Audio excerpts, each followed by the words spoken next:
Hello everyone, typical aspirant channel में आपका सबका स्वागत है।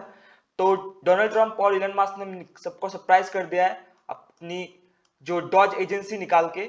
ये एक काफी ज्यादा बोल्ड मूव है अपने गवर्नमेंट डिपार्टमेंट में, बिकॉज गवर्नमेंट डिपार्टमेंट की एफिशिएंसी बढ़ाने के लिए, और पूरी दुनिया इस एजेंसी के ऊपर नजर गड़ाए हुए है। चलिए देखते हैं है क्या। तो डॉज का मतलब है the department of government efficiency. ठीक है, ये डॉज एक शॉर्ट फॉर्म में है the department of government efficiency का। और इस डिपार्टमेंट का एक डेडिकेटेड सिंगुलर गोल है to slash government spending and streamlining operations, ताकि गवर्नमेंट जो स्पेंडिंग है वो कम किया जाए, और जो स्ट्रीमलाइनिंग है, जो मेन स्ट्रीम काम है, वो जल्दी से जल्दी किया जाए। और इस काम के लिए ट्रंप ने डिसाइड किया है हेल्प लेने का इलन मस्क का, who has been vocal about his desire to see artificial intelligence utilising in government. ठीक है, यूटिलाइजिंग गवर्नमेंट मतलब जो आर्टिफिशियल इंटेलिजेंस जो है, जैसे आप लोग आज के दिन में चैट जीपीटी यूज करते हैं, ऊपर से काफी सारे आर्टिफिशियल इंटेलिजेंस है जो यूज करते हैं।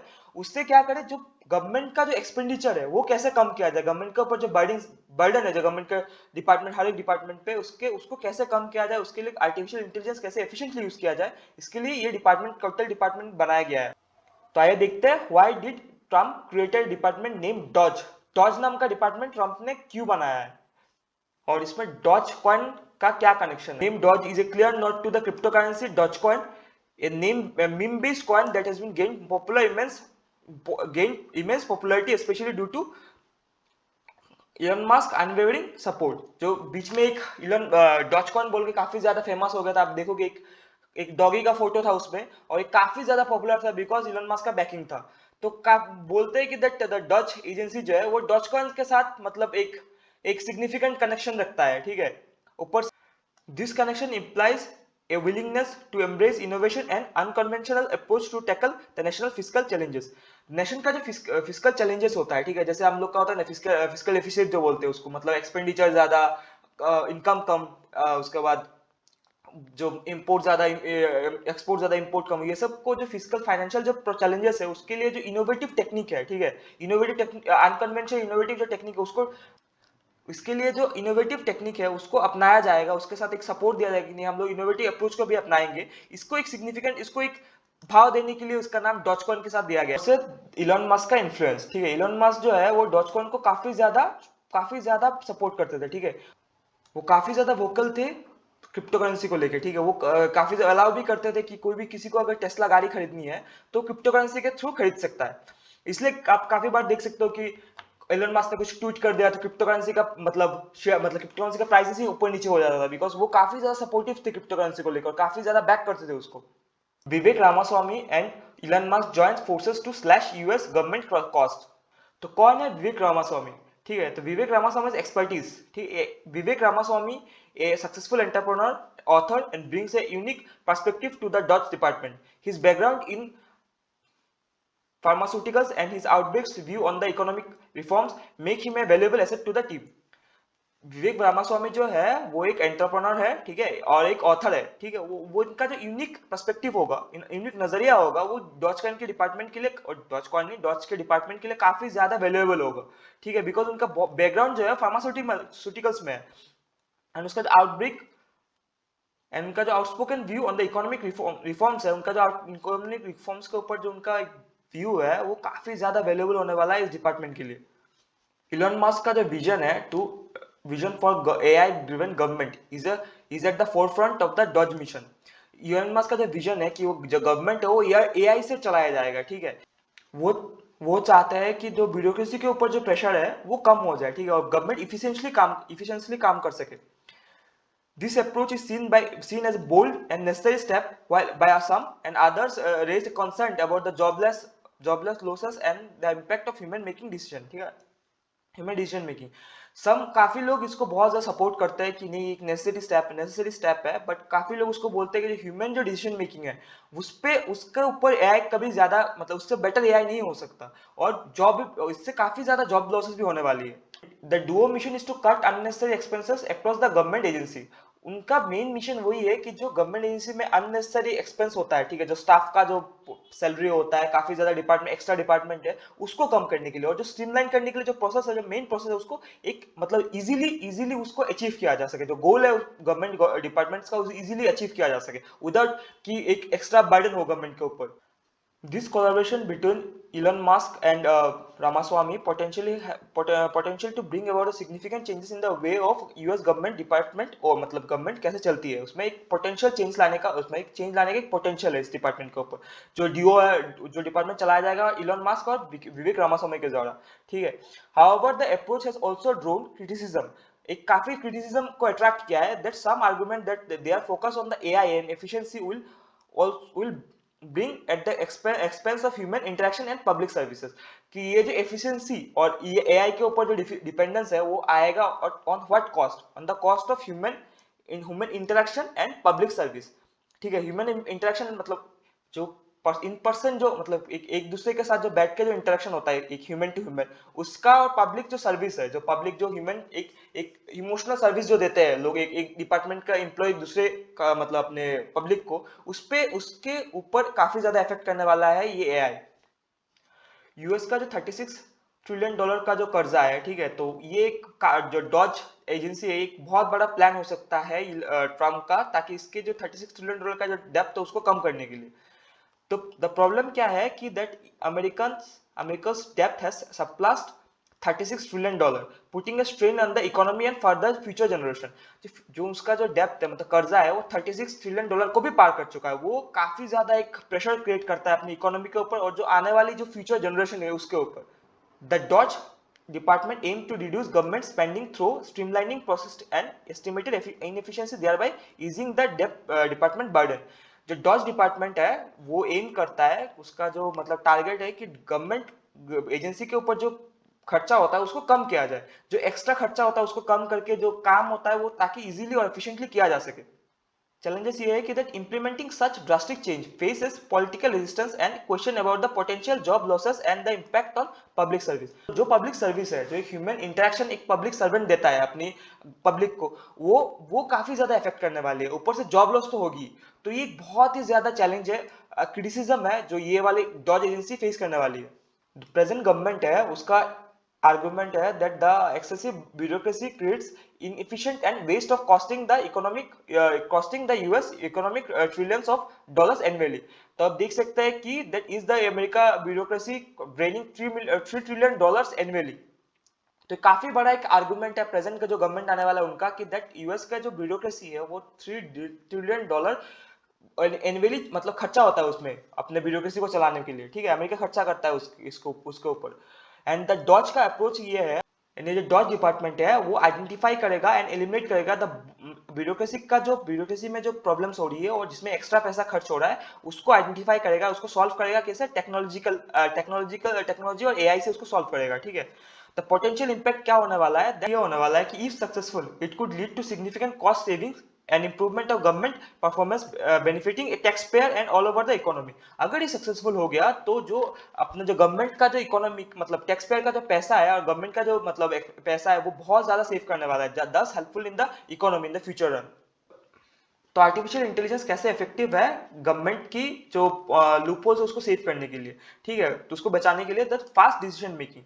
AI system can analyse vast amount of data and make decisions much faster than human। जो डाटा है, वास्ट अमाउंट ऑफ डाटा एक साथ वो ये कर सकता है, स्टडी कर सकता है, और जो ह्यूमन के जो डिले होता है, ह्यूमन के जो फिजिकली चेक करने में जो डिले होता है वो काफी ज्यादा टाइम सेव कर सकता है। Potential speeding government process can reduce delay. जो पोटेंशियल स्पीडिंग जो गवर्नमेंट प्रोसेस जो है उसको स्पीड अप करने से जो डिले होता है वो कम हो सकता है। आप देखते होंगे इंडिया में ये प्रॉब्लम काफी ज्यादा है कि हम कुछ भी प्रोसेस करने के लिए फॉर्म फिल अप करके देते हैं, तो वो एम्प्लॉय वहां पे बैठी है, वो चेक करेगी, सर तो चाय पीने गए, आएंगे अभी आएंगे तभी आएंगे, लंच ब्रेक चल रहा है, वो सब चीजें एआई से सॉल्व किया जा सकता है। इंक्रीज ट्रांसपेरेंसी, ठीक है, जो ट्रांसपेरेंसी होता है, जैसे किसी को पैसा दिया आपने, किसी को जो ब्राइबरी होती है, आप देख सकते हो काफी ज्यादा ब्राइबरी हो जाती है ब्यूरोक्रेसी में, किसी को जाना है उसको पैसा देना पड़ेगा तो बीच में दलाल घुस जाता है तो करप्शन होता है। तो AI can help reduce corruption and ensure transparency by automatic procedure and providing clear audit report.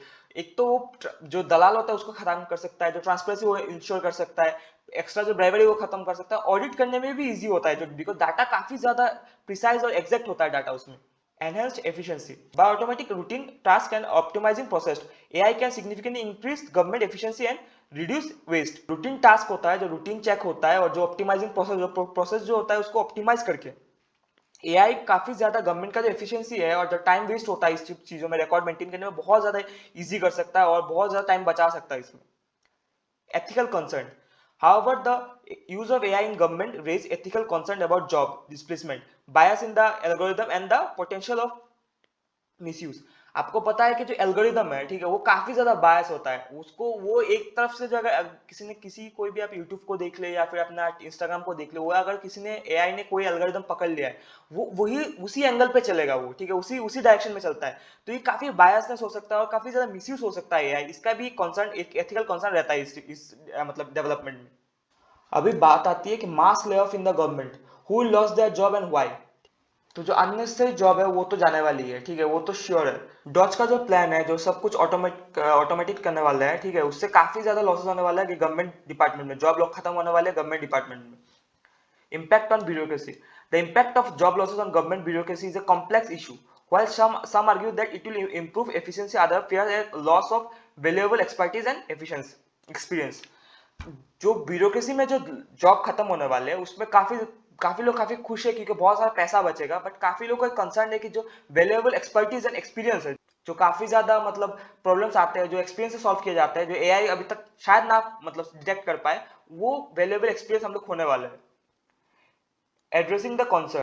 Dodge agency को काफी ज्यादा केयरफुली अप्लाई करना पड़ेगा ताकि किसी को सोशल और इकोनॉमिक प्रॉब्लम ना हो, इस मतलब जॉब लॉस है ये सब लेके किसी को सोशल और इकोनॉमिक प्रॉब्लम ना हो, इसके लिए काफी ज्यादा धीरे धीरे और केयरफुली उसको इम्प्लीमेंट करना पड़ेगा। ये सब सुन के एक क्वेश्चन रेज होता है कि अगर ये डॉज एजेंसी इतना ज्यादा इफेक्टिव है तो क्या क्यों ना इसको इंडिया में लॉन्च किया जाए, क्या उसका सिग्निफिकेंट होगा, क्या ये पॉसिबल है कि हम लोग इसको इंडिया में लॉन्च कर दे।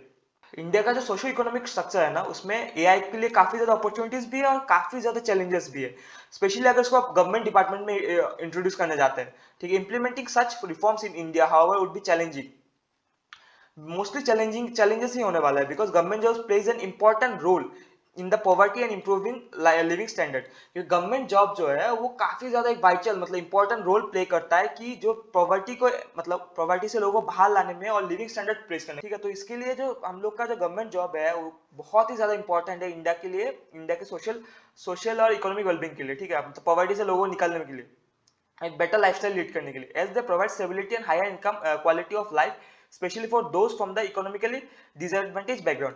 स्पेशली जो इकोनॉमिकल डिसएडवांटेज बैकग्राउंड है ना, जिनको लोग आप मान लीजिए जो लोग पहले से गरीब है, ठीक है, उसको अगर किसी को बिजनेस स्टार्ट करना उसको बहुत ज्यादा प्रॉब्लम होगा, या फिर कोई प्राइवेट जॉब में घुसना उसको बहुत ज्यादा प्रॉब्लम होता है क्योंकि वो पहले से बहुत ही गरीब फैमिली से आता है। पर गवर्नमेंट जॉब है, बेसिक एजुकेशन सबका सेम होता है, ग्रेजुएशन लेवल सब कॉलेजेस और स्कूल कॉलेज सब जगह पे ऑलमोस्ट है इस देश में अभी। तो जो उसके लिए फेयर ग्राउंड रख देते हैं, गवर्नमेंट जॉब क्या करते हैं, फेयर ग्राउंड रख देते हैं कि जो शहर से आ रहा है वो भी कम्पीट कर रहा है, जो गांव से आ रहा है वो भी कम्पीट कर रहा है। हालांकि कोचिंग वगैरह और आजकल इतना भी फेयर ग्राउंड है नहीं, बट काफी ज्यादा एक अपॉर्चुनिटी होती है जो गांव से या फिर जो गरीब फैमिली से आते हैं, वो एक गवर्नमेंट जॉब को क्रैक करके एक अच्छा अपने लिए एक अच्छा फ्यूचर क्रिएट कर पाए। Should other countries follow Trump's Dodge blueprint? DOGE agency है ना, वो जो मॉडल है वो काफी ज्यादा सिग्निफिकेंट इंप्रूवमेंट ला सकता है गवर्नमेंट की एफिशिएंसी में और कॉस्ट सेविंग में इन दूसरे कंट्रीज में भी, in the other countries. However the effectiveness of such reforms depend heavily on the political climate, cultural context and existing bureaucratic structure।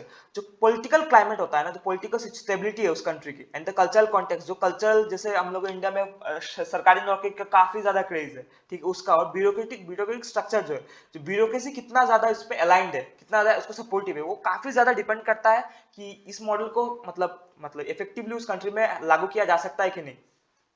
देखिए चैलेंजेस क्या क्या है उसमें, that adopting the Dodge model to a different political system and cultural context present unique challenges, बहुत ही ज्यादा unique challenges है।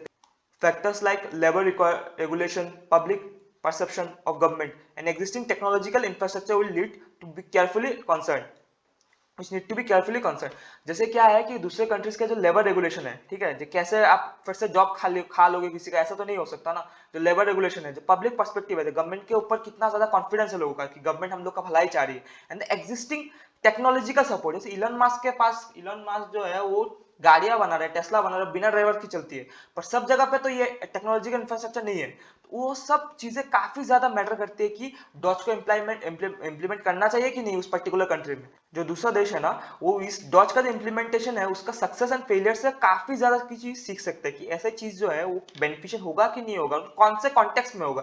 कि सब जगह पे तो उनका देश का जो कॉन्टेक्स्ट है और बाकी देशों का कॉन्टेक्स्ट बहुत डिफरेंट होगा, तो उन पर्टिकुलर खुद के देश के लिए कितना ज्यादा बेनिफिशियल होगा, कौन सा फीचर्स बेनिफिशियल होगा, वो जो डॉज का जो इम्प्लीमेंटेशन है वो देख के लोग जो बाकी देश है वो काफी ज्यादा सीख सकते हैं। तो यही है डॉज एजेंसी और डॉज कॉइन का आज का topic. Thank you for listening and please be connected.